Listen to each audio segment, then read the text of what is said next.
I'm going to continue with the 8th chapter of Oversea Under Stone by Susan Cooper.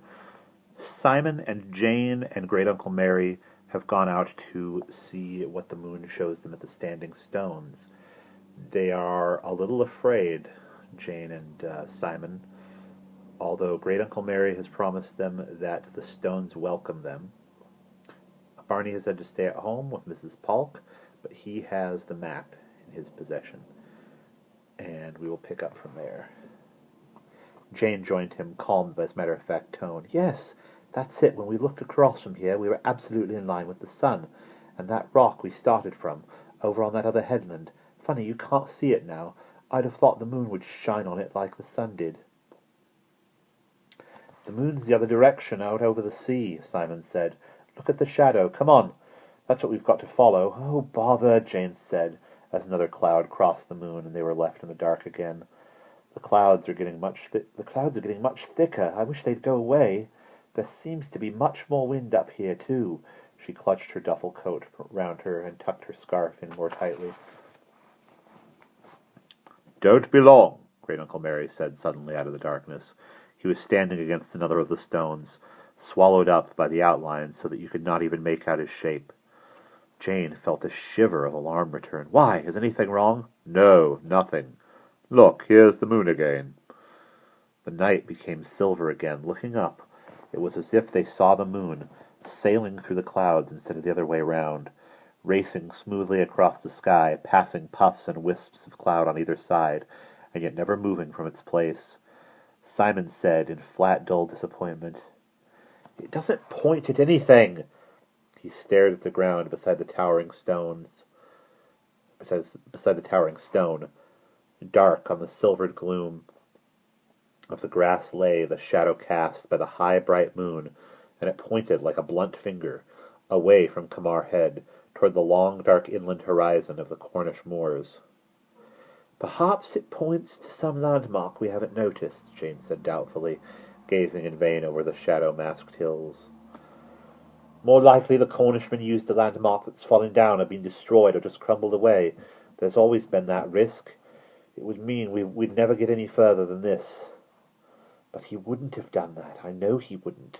Jane looked wildly round her into the night, into the wind gusting over the bleak headland, and then, suddenly, she stood still and stared. From her place beside the great stone that was their only sure mark, she had turned her head to the moon, that raced motionless high over the top of Camar Head, over the sea, and she saw, for the first time, the pathway of light that it laid down. Straight as an arrow, the long white road of the moon's reflection stretched toward them across the surface of the sea, like a path from the past, and a path to the future. At its edge it danced and glimmered as the waves rose beneath the wind.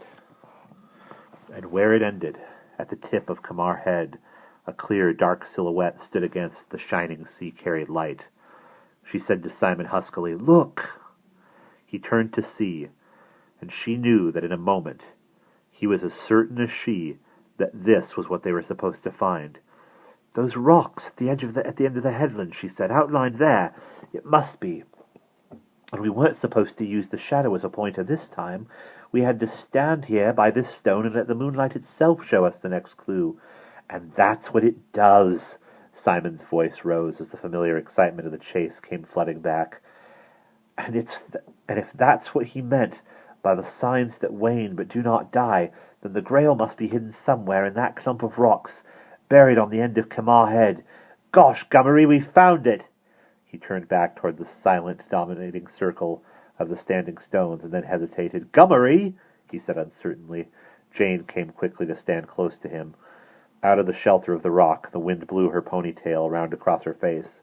She called more loudly, Gummery, where are you? There was no answer, but the rise and fall of the sighing wind, loud enough now to drown the distant murmur of the sea. Jane, feeling very small indeed, inside the ghostly group of great stones, took hold of Simon's sleeve. Her voice quavered in spite of itself. Oh, Simon, where's he gone? Simon called into the growling wind. Great Uncle Mary! Great Uncle Mary! Where are you? But still there was nothing but the darkness, and the high white moon sailing, now dark, now light, and the noise of the wind. They heard the husking wail of the owl again, nearer this time over the headland in the opposite valley, a friendliness, inhuman, desolate sound. A friendless, inhuman, desolate sound. Jane forgot everything but the loneliness of the dark. She stood speechless with fright, as if she knew a great wave were bearing down on her, and she could not move out of its path. If she had not been there, Simon would have been as paralyzed by fright himself, but he took a deep breath and clenched his fists. "He was over here before," he said, swallowing. "Come on." He moved in the direction of the other standing stones, barely visible now in the blackness. "Oh, no!" Jane's voice rose hysterically as she clutched at his sleeve. "Don't go near them!" "Don't be stupid, Jane," Simon said coolly, sounding much braver than he felt. Another owl hooted unexpectedly on the other side toward the end of the headland. "Oh!" Jane said miserably. "I want to go home!" "Come on," Simon said again. "He must be over here. I expect he can't hear us. The wind's getting up like anything." He took Jane's hand, and unwillingly she moved with him toward the dark, looming shapes of the standing stones. The moon dimmed and disappeared into the depths of a bigger cloud, so that only a dim, luminous glow from the stars gave shape to anything at all. They went gingerly through the darkness, feeling that at any moment they might collide with something unseen, panic suppressed only by the desperate hope of finding their great uncle suddenly at their side. He seemed a very strong and necessary refuge now that he was not there.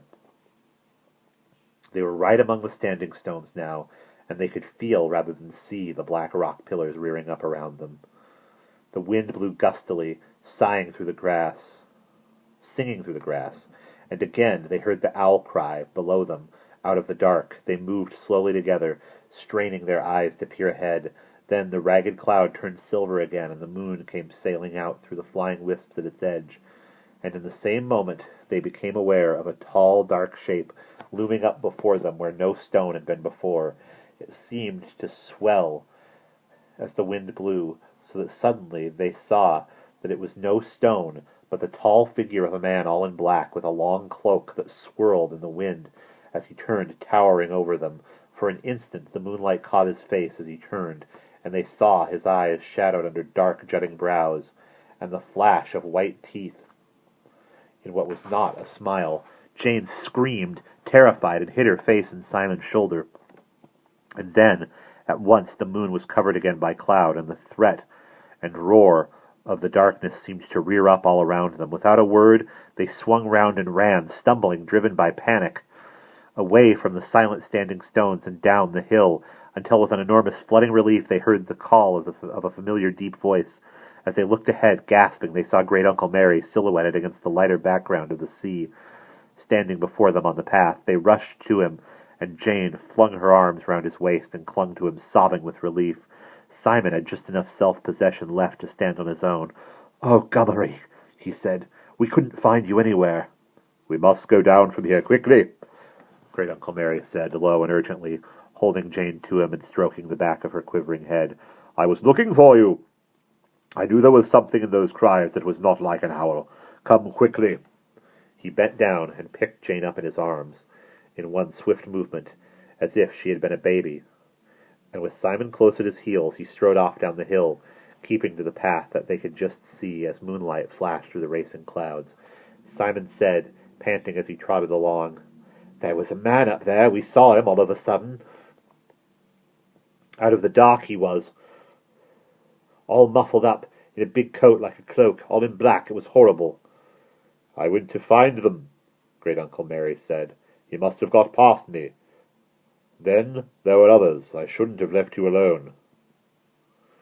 Jane, shaken in his arms as he loped down the hill, opened her eyes and looked back over his shoulder at the top of the headland, where the dark figures of the standing stones still pointed up into the sky, and in the moment before they disappeared over the horizon she saw that there were twice as many shapes as there had been before, with other black figures standing among the stones. "Gummery, they're coming after us." "They dare not follow while I am here," Great Uncle Mary said calmly, and he went down the slope at the same long, easy stride. Jane swallowed. "I think I'm all right now," she said in a small voice. "Could you put me down?" Hardly pausing, Great Uncle Mary set her on her feet again, and like Simon, she half ran beside him to keep up. They reached the bottom of the slope and crossed the field to the road, feeling it a reassuring place after the vast bleak emptiness of the headland. The wind no longer whined round their ears down here, and they heard again the friendly soft murmur of the sea. "That man," Simon said. "That man we saw. It was him, Gummery. The one we'd never seen before. It was the man you rescued me from. The man who chased me with the boy." Jane said in a small, frightened voice, looking straight ahead of her at the twinkling village lights as she walked. "But I recognized him straight away when the moonlight shone in his face. That's why I was so scared. It was the Vicar of Truissic, and he's the man who saw my outline of the map in the guidebook." And that's the end of chapter 8.